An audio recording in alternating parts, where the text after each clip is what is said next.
ਜੇਕਰ ਤੁਸੀਂ ਵੀ car drive ਕਰਦੇ ਹੋ ਤਾਂ ਤੁਹਾਡੇ ਲਈ ਇਹ ਅਹਿਮ ਖਬਰ ਹੈ ਕਿਉਂਕਿ ਕੇਂਦਰ ਸਰਕਾਰ ਦੇ ਵੱਲੋਂ ਤੁਹਾਨੂੰ ਵੱਡੀ ਰਾਹਤ ਦਿੱਤੀ ਗਈ ਹੈ।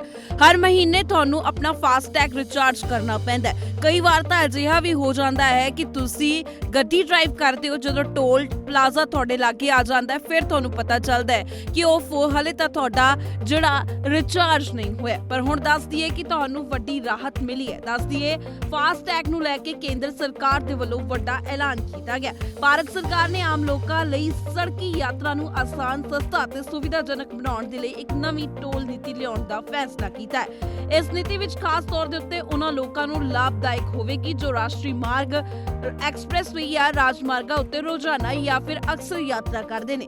ਇਸ ਨਵੀਂ ਯੋਜਨਾ ਦੇ ਤਹਿਤ ਸਰਕਾਰ ਇੱਕ ਫਾਸਟਵੇ ਪਾਸ ਸ਼ੁਰੂ ਕਰਨ ਜਾ ਰਹੀ ਹੈ। ਇਸ ਦੀ ਸਾਲਾਨਾ ਕੀਮਤ 3000 ਰੁਪਏ ਹੋਵੇਗੀ। ਇਹ ਪਾਸ 1 ਸਾਲ ਜਾਂ 200 ਯਾਤਰਾਵਾਂ ਦੇ ਲਈ ਵੈਧ ਹੋਵੇਗਾ। ਯਾਨੀ ਇੱਕ ਵਾਰ ਜਦੋਂ ਤੁਸੀਂ ਇਹ ਪਾਸ ਪ੍ਰਾਪਤ ਕਰ ਲੈਂਦੇ ਹੋ ਤਾਂ ਤੁਸੀਂ ਇਸ ਨੂੰ 1 ਸਾਲ ਲਈ ਵਰਤ ਸਕਦੇ ਹੋ ਜਾਂ 200 ਵਾਰ ਯਾਤਰਾ ਕਰ ਸਕਦੇ ਹੋ, ਜੋ ਵੀ ਪਹਿਲਾਂ ਪੂਰਾ ਹੋਵੇ। ਇਹ ਪਾਸ ਮੌਜੂਦਾ ਫਾਸਟੈਗ ਦੇ ਨਾਲ ਜੋੜਿਆ ਜਾਵੇਗਾ। ਇਸ ਨੂੰ ਬਾਰ-ਬਾਰ ਰਿਚਾਰਜ ਕਰਨ ਦੀ ਕੋਈ ਲੋੜ ਨਹੀਂ ਪਵੇਗੀ। 15 ਅਗਸਤ ਤੋਂ 3000 ਰੁਪਏ ਵਾਲਾ ਸਾਲਾਨਾ ਫਾਸਟੈਗ ਦੀ ਸ਼ੁਰੂਆਤ ਹੋਵੇਗੀ। ਇਹ ਨਵਾਂ ਪਾਸ 1 ਸਾਲ ਉੱਤੇ 200 ਯਾਤਰਾ ਲਈ ਵੈਲਿਡ ਰਹੇਗਾ। NHAI ਤੇ MORTH ਦੀ ਵੈਬਸਾਈਟ ਉੱਤੇ ਇਸ ਦਾ ਲਿੰਕ ਮਿਲੇਗਾ। ਇਹ ਦੱਸ ਦਈਏ ਕਿ ਰਾਜਮਾਰਗ ਯਾਤਰਾ ਐਪ ਉੱਤੇ ਇਸ ਨਵੇਂ ਪਾਸ ਲਈ ਲਿੰਕ ਮਿਲੇਗਾ। ਕੇਂਦਰੀ ਟਰਾਂਸਪੋਰਟ ਮੰਤਰੀ ਨਿਤਿਨ ਗਡਕਰੀ ਨੇ ਇਸ ਦਾ ਐਲਾਨ ਕੀਤਾ ਹੈ। ਜੇਕਰ ਕੋਈ ਵਿਅਕਤੀ ਹਰ ਰੋਜ਼ ਯਾਤਰਾ ਨਹੀਂ ਕਰਦਾ ਅਤੇ ਹਾਈਵੇ ਦੀ ਵਰਤੋਂ ਕਦੇ-ਕਦਾਈ ਕਰਦਾ ਹੈ ਤਾਂ ਉਸ ਨੂੰ ਦੂਰੀ ਦੇ ਹਿਸਾਬ ਭੁਗਤਾਨ ਕਰਨ ਦੀ ਸਹੂਲਤ ਦਿੱਤੀ ਜਾਵੇਗੀ। ਇਹ ਪ੍ਰਣਾਲੀ ਲਈ ਵਿੱਚ ਹਰ 100 ਕਿਲੋਮੀਟਰ ਲਈ 50 ਰੁਪਏ ਦਾ ਭੁਗਤਾਨ ਕਰਨਾ ਪਵੇਗਾ। ਯਾਨੀ ਜਿੰਨਾ ਜ਼ਿਆਦਾ ਤੁਸੀਂ ਯਾਤਰਾ ਕਰੋਗੇ ਉਨੇ ਹੀ ਜ਼ਿਆਦਾ ਪੈਸੇ ਤੁਹਾਨੂੰ ਦੇਣੇ ਪੈਣਗੇ। ਇਹ ਵਿਕਲਪ ਉਹਨਾਂ ਲਈ ਹੈ ਜੋ ਲੰਬੀ ਦੂਰੀ ਦੀ ਯਾਤਰਾ ਨਹੀਂ ਕਰਦੇ ਨੇ। ਇਸ ਯੋਜਨਾ ਨੂੰ 15 ਅਗਸਤ 2025 ਨੂੰ ਲਾਗੂ ਕਰਨ ਦੀ ਤਿਆਰੀ ਹੈ। ਇਸ ਦੀ ਸ਼ੁਰੂਆਤ ਦਿੱਲੀ ਜੈਪੁਰ ਹਾਈਵੇ ਉੱਤੇ ਹੋਵੇਗੀ, ਜਿੱਥੇ ਇਸ ਟੈਕਨੋਲੋਜੀ ਨੂੰ ਪਹਿਲਾਂ ਹੀ ਪਾਇਲਟ ਪ੍ਰੋਜੈਕਟ ਵਜੋਂ ਅਜਮਾਇਆ ਜਾ ਚੁੱਕਿਆ ਹੈ। ਰਿਪੋਰਟਾਂ ਦੇ ਅਨੁਸਾਰ ਇਹ ਟੈਸਟ ਲਗਭਗ 98% ਸਟੀਕ ਨਾਲ ਕਾਮਯਾਬ ਹੈ। ਇਹ ਨਵੀਂ ਪ੍ਰਣਾਲੀ ਦੀ ਤਕਨੀਕ ਨੂੰ ਦਰਸਾਉਂਦਾ ਹੈ ਤਾਂ ਕਹਿ ਸਕਦੇ ਆ ਕਿ ਲੋਕਾਂ ਦੇ ਲਈ ਵੱਡੀ ਰਾਹਤ ਵਾਲੀ ਗੱਲ ਹੈ, ਕਿਉਂਕਿ ਆਮ ਤੌਰ ਦੇ ਉੱਤੇ ਲੋਕਾਂ ਦੀ ਖੱਜਲ ਖੁਆਰੀ ਜਿਹੜੀ ਹੈ ਹਰ ਮਹੀਨੇ ਫਾਸਟੈਗ ਨੂੰ ਰਿਚਾਰਜ ਕਰਨ ਤੇ ਪੈਂਦੀ ਸੀ। ਪਰ ਹੁਣ ਇਸ ਤੋਂ ਵੱਡੀ ਰਾਹਤ ਮਿਲੇਗੀ ਕਿਉਂਕਿ ਤੁਸੀਂ 1 ਸਾਲ ਦੇ ਵਿੱਚ ਇੱਕ ਵਾਰ ਹੀ ਰਿਚਾਰਜ ਢੰਗ ਨਾਲ ਕਰਵਾ ਸਕਦੇ ਹੋ। ਯਾਨੀ ਕਿ 3000 ਰੁਪਏ ਤੁਸੀਂ ਇੱਕ ਵਾਰ ਦੋਗੇ ਤੇ ਉਸ ਤੋਂ ਬਾਅਦ 200 ਯਾਤਰਾਵਾਂ ਤੱਕ ਤੁਸੀਂ ਕਰ ਸਕਦੇ ਹੋ। ਯਾਨੀ ਕਿ ਤੁਹਾਨੂੰ ਇੱਕ ਵਾਰ ਵੀ ਉਸ ਦੌਰਾਨ ਰਿਚਾਰਜ ਨਹੀਂ ਕਰਨਾ ਪਵੇਗਾ। ਤਾਂ ਕਹਿ ਸਕਦੇ ਹਾਂ ਕਿ ਆਮ ਲੋਕਾਂ ਦੀ ਖੱਜਲ ਖੁਆਰੀ ਨੂੰ ਘਟਾਉਣ ਵਾਸਤੇ ਜਿਹੜਾ ਇਹ ਕੇਂਦਰ सरकार ने फैसला लिया है।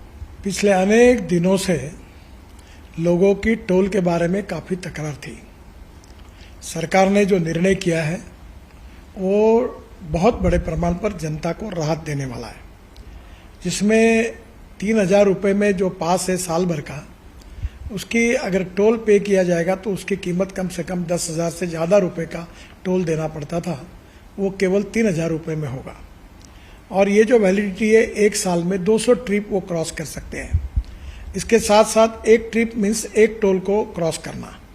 इसका फ़ायदा ये होगा कि 200 ट्रिप्स यानी 200 टोल क्रॉस करना होगा और एक टोल क्रॉसिंग की एवरेज कॉस्ट केवल 15 रुपये पड़ेगी।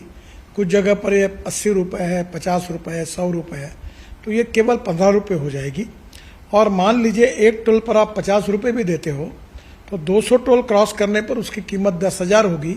उसके बदले में आपको केवल 3000 रुपये में ये पास मिलेगा, एनुअल पास, और सालाना 7000 रुपये की बचत होगी। और अभी जो सिस्टम हम लोग ला रहे हैं उसके बाद टोल नाके पे जैसे रुकना पड़ता था, रुकने की भी ज़रूरत नहीं पड़ेगी और निश्चित रूप से ये जनता को ये स्कीम से राहत मिलेगी। ये स्कीम केवल नेशनल हाईवे के लिए है क्योंकि वही हमारा अधिकार है। बाकी रोड जो स्टेट के होते हैं उसके ऊपर ये लागू होने का प्रश्न ही नहीं होता।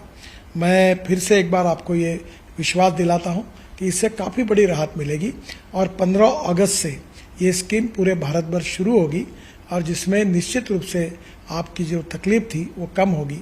मैं फिर से एक बार आप सबका बहुत बहुत अभिनंदन करता हूँ और आपको शुभकामनाएं देता हूँ। Kidney fail, liver fail, cancer या हार्ट की प्रॉब्लम, ये वो बड़ी बड़ी बीमारियां हैं जिसमें इंसान का लाखों रुपए खर्च हो जाता है और कुछ भी हाथ नहीं लगता।